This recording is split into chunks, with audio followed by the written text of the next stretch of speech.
everyone, and hello. It's now Monday the 12th of April, and the video you'll be watching was made yesterday when the sun came out and when I'd done lots of my odd jobs. The Pannier tank 5781 is quite noisy, and you'll notice also the perfect synchronization of the wheels with the sound effects, which by the end of this video will probably have tipped you over the edge, I would think. And the idea was that the Dean Goods here with the B set will be running around.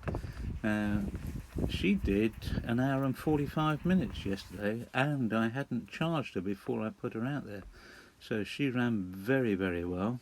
And she was sharing the down main with 5781, which was on the, I have to use your imagination, it was running the loaded coal train, which will eventually be loaded one day, whereas 5786 coming towards us now in the weathered green finish is bringing the empties back for the new coal mine that's been sunk at Dungeness to supplement the atomic power. And there's a few odd bits in 81's train, but here comes the Dean. This is a model I bought from Ken last year. Very happy with this. Good crew, and it appears to have remarkable batteries in it, so very happy with that. This is approaching Dixon's Corner at the moment, and round she goes. Now, I have tried to assemble the clips this time, so the clips, they have been cut and shut, and they are not necessarily in the order in which they were taken.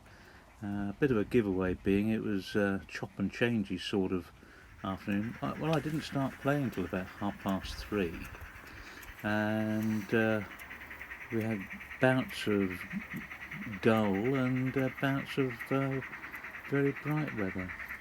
It's nice, every now and then you catch one of the other trains in the background, so that's good. I had 3 on the go, using 3 different transmitters, and I left 81 here, the weathered green Pannier. That was in cruise. The Dean was in cruise. Sorry, that's 86, it's just gone by, the weathered Pannier. 81 is the one that I was controlling with one of the Steve Foster little handheldy type knob controllers. So this is the one that I was controlling, and at one stage you'll see it's getting very slow because I'm trying to stop it catching up with the Dean Goods and the B set. And also it was rather noisy throughout. So this is the allegedly loaded coal train passing us now on its way up to deliver its goods, well, coal, and the wonderful 7-plank wagons which will be obtaining loads, will be getting weathered, etc. I'm very pleased to say that young Chris has donated a huge bag of coal for me, so I'm going to have to knuckle down. I'm going to have no excuse in the future for the wagons not being loaded or the bunkers and tenders. So, but I did see a really useful idea that I hadn't thought of before at Chris's the other day, where using a foam beneath the coal load, you've got a nice flexible load which you can pull in and out. Really, it's wonderful, the ideas that you can steal from other people. I like that very much. So here comes 81 going through with the a loaded coal train, and that's through Dixon's Corner, popping off down there, and there's a view of it. So you can see I'm dodging around here and there, and some people said they like the narrative, so I apologise to those that don't. I hope you enjoyed the... I tried to do a black and white fade into this at the beginning, but I'm doing this on the Mac, not on the PC, so though I've got a lot to learn with the PC, the PC is far more capable than the Mac here, or the little Mac program I'm using here. Here's that noisy camera.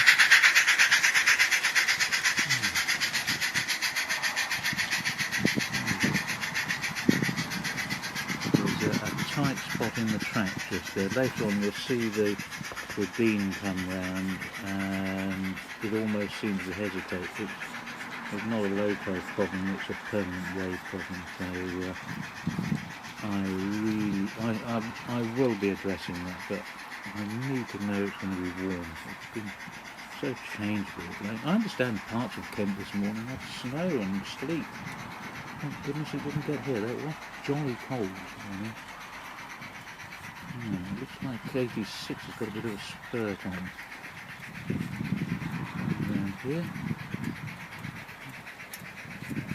This is 86 I acquired, I think it was a week before last, an eBay purchase. Had some weird radio set up on it. Alan took me into it. I whipped my got out and put the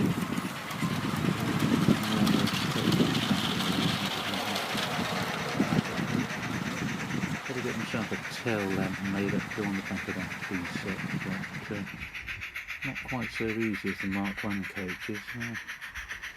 Got a couple of windows that need refixing on one of the carriages as well, which is going to be a nightmare. There goes the allegedly loaded coal train, but that loaded coal train seems to have a mystery load in it for some reason. Somehow something's been marshalled in there that I wouldn't have thought formed part of the coal train, but there we are. Not to worry. So this is one of the bright periods. It is quite odd really. But, yeah. I must get the plates on this engine and put the decal on with the cycling ferret. Yeah. Somehow, I mean, I ran 86 most of the afternoon, bunker first with the empties, and towards the end I did turn the engine round and I put the headlamp onto the buffer beam instead of up in the middle and the branch passenger sort of position, but unfortunately when I put that away the lamp caught and took the little lamp iron off, so I've got the pleasure of fixing the lamp iron back onto the buffer beam again now. It's going to be fun. I'm hoping just holding the soldering iron on the top will cause the whisper that did hold it to attach it again. Time will tell. Otherwise I think it'll be some sort of super glue. Now, is this the one where the 86 is running towards us? Oh yes, here we are. Nice long shot. Gives the appearance of a fairly consistent track with it there. Here comes. Quite pleased with this. I thought it was a weathered black engine, but it turned out to be a weathered green one. Not to worry. Let's get a working tail lamp on that towed brake as well. Good quiet run of this.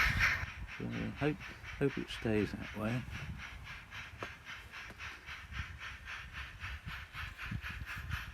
Seven plank RCHs. What's my favourite? Oh, you see? This is me slowing up now because 81 is rapidly catching up with the demon, and I'm operating my iPhone with the camera and trying to twiddle the knob in the pocket of my sort of fleece as this thing's going around. So it's not quite as smooth as you would like, particularly when you twiddle the wrong knob. There we are. Not to worry. Here come the empties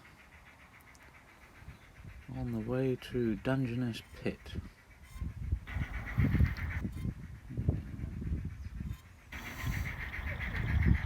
Very good.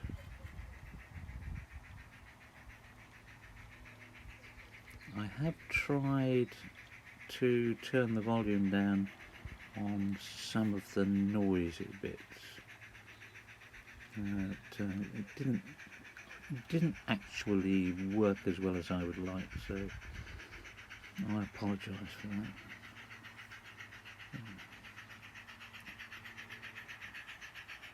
In this corner on our right, where there's 4 patio chairs for visitors hopefully this summer, there's now a huge stack of wood in there.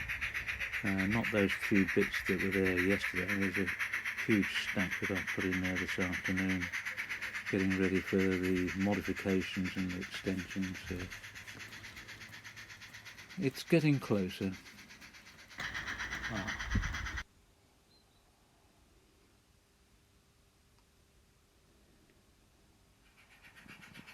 You just had evidence of my brain being in neutral.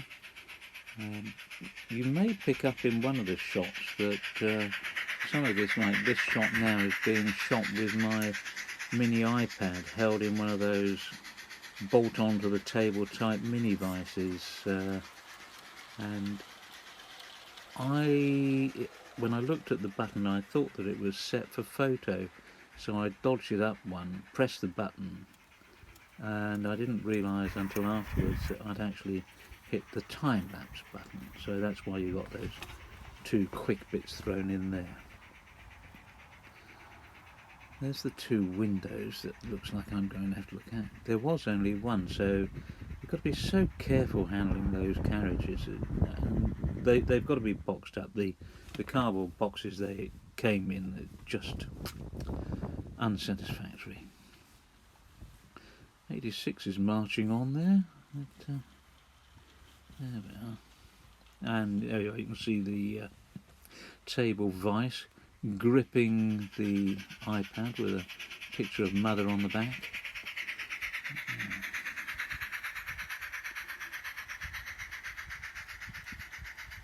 Nice to see the other train in the background going along, so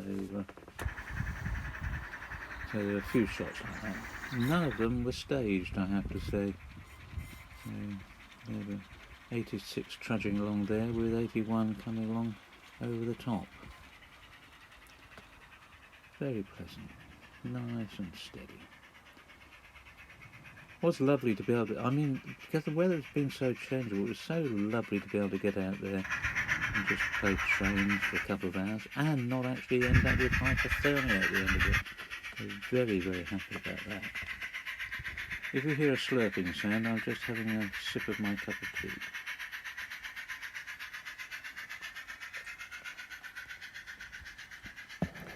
Too much information, I suppose. Hopefully, particularly once I get into the Adobe Premiere, then the editing should get much better, the sound control should get better, etc, etc. I have got one of those fluffy devices for one of the microphones, so of course that doesn't work with the iPhone, and I'm sure we'll have picked up on here that the automatic level control on my iPhone doesn't always perform quite as well as you might like. Particularly with that number 81 there making enough noise for all 3 engines. You'd be forgiven for thinking that the engine approaching you at times was making the sound when the actual fact it was 81, which was right the other side of the layout. The slightly out of scale lamps have been moved today. Not completely, but they have been moved. Telegraph poles I erected the other day, I think a few of the birds decided they wanted to try them out for nesting, decided they didn't like it, and threw them in the grass. Also, the snow shelter is now seeming to act as some sort of collection point for guano. Must be a colony of albatross nearby, I think. There we are. Oh, I think we're coming to the end. Bye bye.